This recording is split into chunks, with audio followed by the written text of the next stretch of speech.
Kung ikukumpara sa isang normal na bilanggo, di hamak na mas malaki ang gastusin sa kulungan ng umunay utak sa pork barrel scam na si Janet Lim Napoles. Kaya't may mungkay si Senador Miriam Defensor Santiago. May ulat on the spot si Sherry Ann Torres.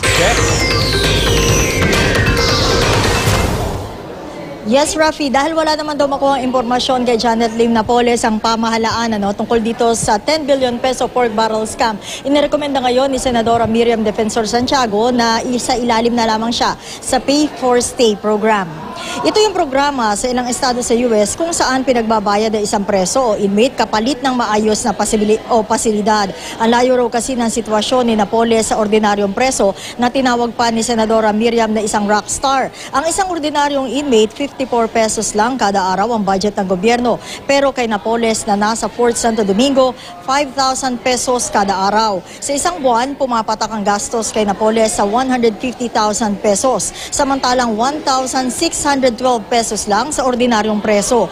Kung sa isang taon, sabi ni Santiago, aabot ang gastos ng pamahalaan sa 1.8 million pesos kay Napoles, habang 20,000 pesos lang sa isang ordinaryong preso ayon dito kay Senadora Santiago. Samantala, Rafi, kanina, bago magsalita o mag-deliver ng kanyang pinakapunto tungkol nga dito kay Napoles, itong si Santiago dito sa Business Law Conference 2014 sa De La Salle University, ay kiniliti niya muna ang mga estudyante sa pamamagitan ng kanyang mga pick-up lines at joke. Narito, Rafi, yung ilan sa mga bahagi ng sinabi ni Senadora Santiago. Kapag may nakita kang gwapo maganda sa isang party, kapag nilapitan mo siya, sinabi mo, mayaman ako, pakasalan mo ako. Ang tawag doon ay direct marketing.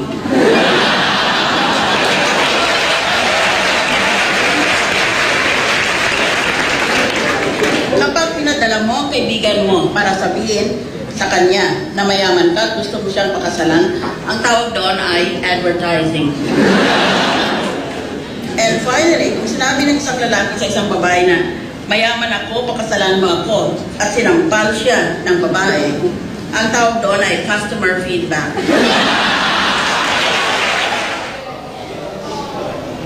Rafi, bago umalis kanina dito sa De La Salle University, si Senator Santiago ay nagpaunlak siya na interview dito sa media. At isa sa mga tinanong sa kanya o sinabi niya dito yung pagtatanggol niya kay Pangulong Noynoy Aquino na kahapon ay tinawag ni Senador Serge Esmeña III na isang awful president o manager. Ang sabi ni Senador Santiago, dapat daw tignan din yung aspeto na pinagdaraanan ni Pangulo Aquino bilang isang leader kung saan kailangan na ikonsidera lahat, pati na yung kanyang pakikipagrelasyon bilang leader sa ibang panig ng mundo o ibang bansa. Ang sabi nitong si Senadora Santiago, ayaw daw niyang, hindi daw hawk itong si Pangulong Aquino, pero hindi rin dab. Ang pwede lang daw sabihin sa kanya, siya ay isang independent-minded leader. Yan muna latest mula dito sa DLSU. Balik sa iyo, Rafi. Maraming salamat, Sherry Ann Torres.